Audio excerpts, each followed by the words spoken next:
Invasion of the Body Snatchers is everywhere.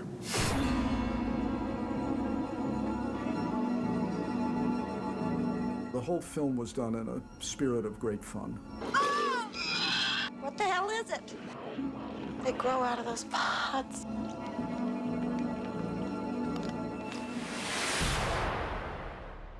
There seems to be always some interest somewhere to remake Invasion of the Body Snatchers, and that's got to be a testament to the original theme buried in the Siegel and Jack Finney book that, you know, we're constantly afraid of something in any era. Well, Jack Finney wrote basically a science fiction story that was turned into a film by Don Siegel, a wonderful film. When I was thinking about doing this, I happened to know Don Siegel, and I went into his office to say, I'm thinking of doing a remake of this movie of yours that I really respect a lot. It's a beautifully done film. And as I was talking to Don, who should pop in but Kevin McCarthy, who was on the MGM lot, and he was doing another movie. And the two of them sat down with me, and they started telling me what they really had in mind. Even though they liked the original, they had an ending that didn't let the audience off the hook. Also, they had some humor that the studio cut out. They took it down to Long Beach and showed the film. And the film was terrific, you know, and they were so thrilled because you would have laughter and then screams, and then laughter and then screams, and then laughter and then really screams. It was perfect. And they took it back, and they were so thrilled when they took it back to Allied Artists, and they showed the film, and they played them the recording of the sneak audience. And Allied Artists, the executive said, "Get rid of the laughter." You go, oh God. The studio, didn't feel that humor in a horror movie really mixed. But to my mind, and really to Don Siegel's mind, that could only make the film scarier, which is one of the reasons I wanted to do a remake of it. I don't really look on our version as a remake, because it's really totally different. It goes back to Jack Finney's source, but it's really a reimagining, in a way, a variation on a theme. We could explore a little bit more of the characters and what makes a pod and what makes people be not pods, and is that not poddiness worth preserving? And that was sort of what Bob Solo, W.D. Richter, and I really set out to do. Well, the Finney book, I think, is popular through the years because it plays on a fear that we all have, that people around us are turning secretly on us behind our backs, and if we close our eyes, they'll get us. And that plays out over decades because we're always afraid of somebody. We started out with the same small city idea that was in Jack Finney's novel, which really was someplace north of here. And that was very difficult because it seemed like the world was somewhere else, and here we were in the boondocks, you know, thinking about, well, what are even the locations? Where do people live? And then we sort of felt that as time went on, 20 years had passed really since that film was made, that the real paranoia was starting to lurk more and more in big cities. We decided, let's see what we can do with paranoia coming to a big city. And the basic thing that came to me, probably when I was talking with Kevin McCarthy, was to say, well, how can I get Kevin into this movie? Let's just suppose that he had left the last movie where he wanted to leave it, which is running out of the small town saying they're here. And let's just suppose that he ran for 20 years trying to spread the word. The British are coming, the pods are coming, whatever it was. Lock the door! Lock the door! They're coming! They're coming! Help! Help! They're coming! They're coming! Listen to me! Listen! Help me! You're next, please! Please! You're next! We're in danger! Please, listen to me! Something terrible! Please! You're next! Here they are! They're already here! Come! You're next! They're coming! They're coming! They must have done something.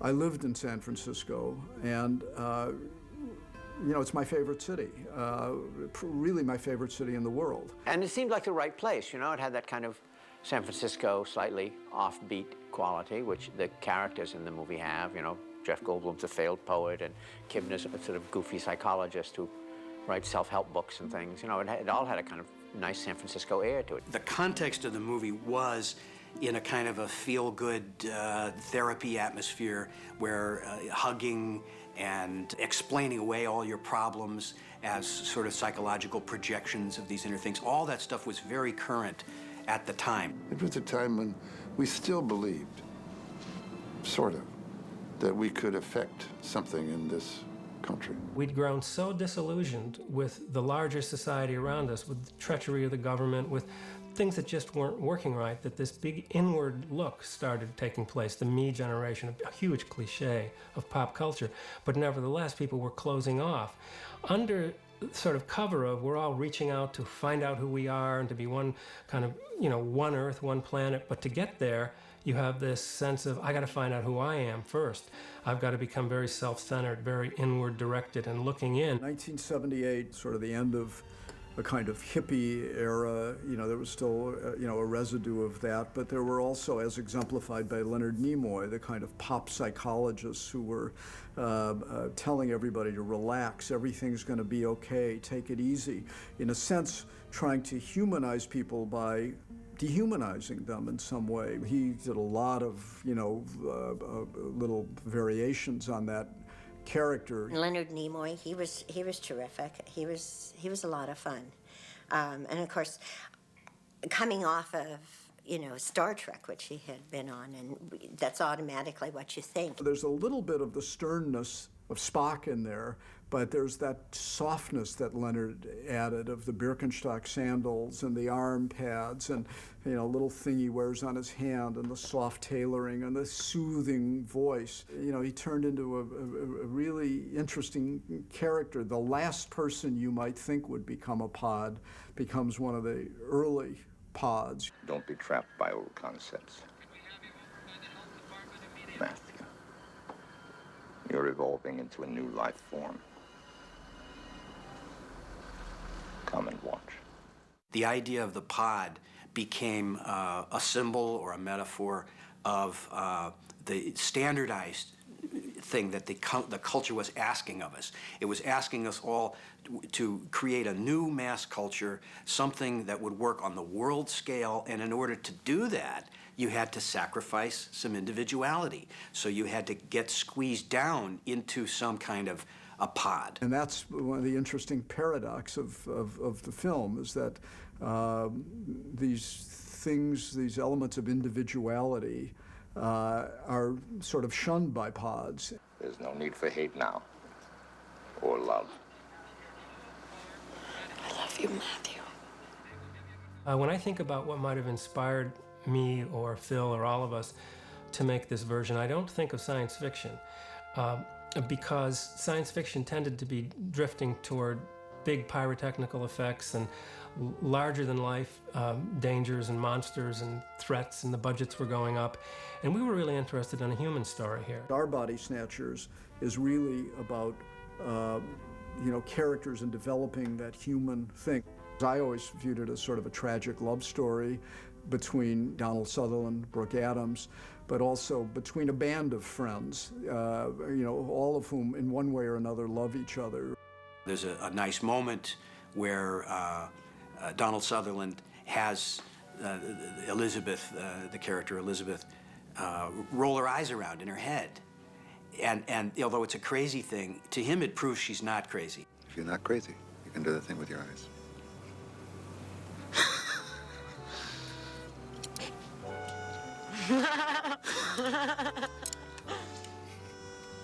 You're not crazy.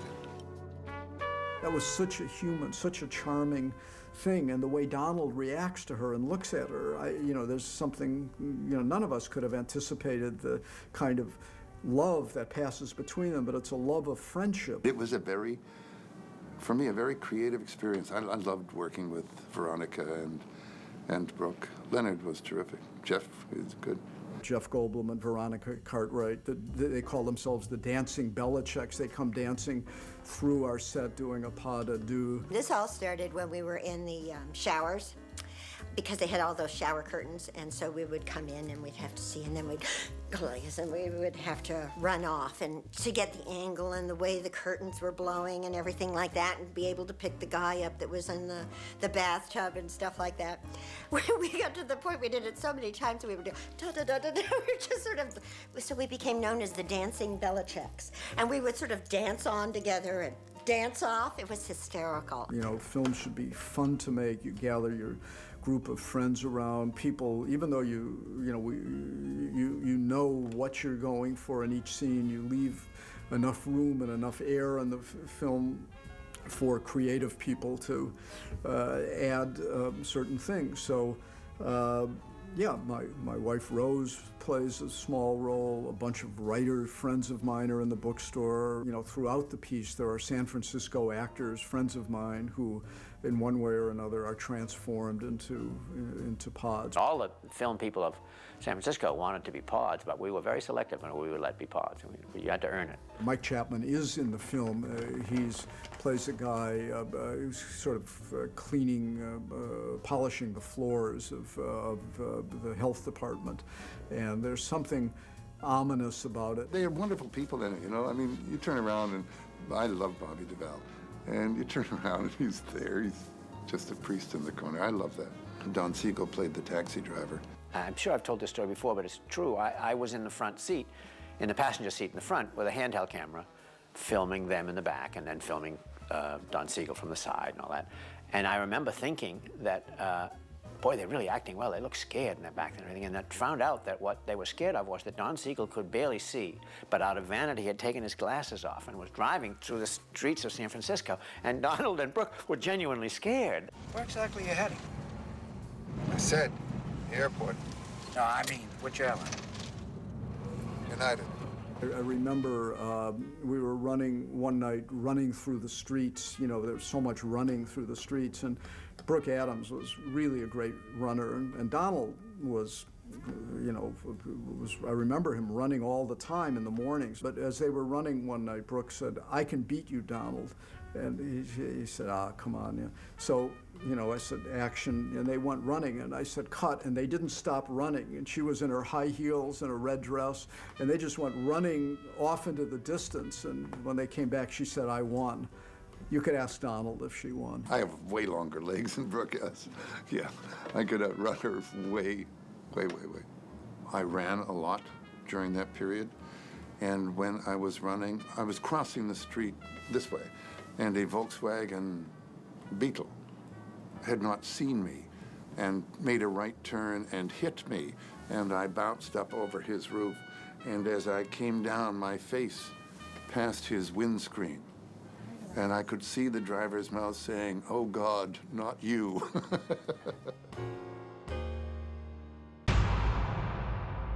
If you look at Donald Sutherland as the main character, as the Hamlet of our piece, so to speak, it's really the story of the development of a pod. And if you were a pod audience out there, you'd be very happy with the way he comes out at the end of the movie. The end scene, Donald had been told something and I was told something else, and it was not scripted. We didn't know how it was going to end. You know, they all, wanted to be part of the big dialogue, you know, that we all know what the scene is in general, and then it's my job to privately go with each of them and tell them things that the other people in the scene might not know about what their character is going to do. I had been told one thing to do, and he had been told what he was to do. And then we just went in, and I called for him. I thought he was normal. And then he turned around and did that weird thing. And so the whole end was like totally spontaneous.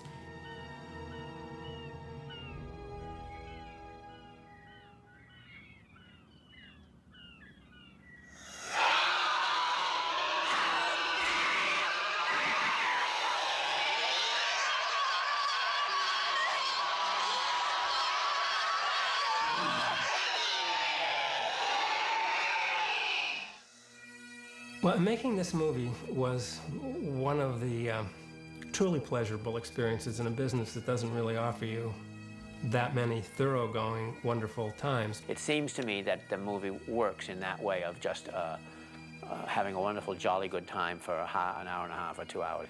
And we went into it with that frame of mind, and I think it shows in the movie. It was an exciting and very pure and politically sensible and intellectually and heartfelt.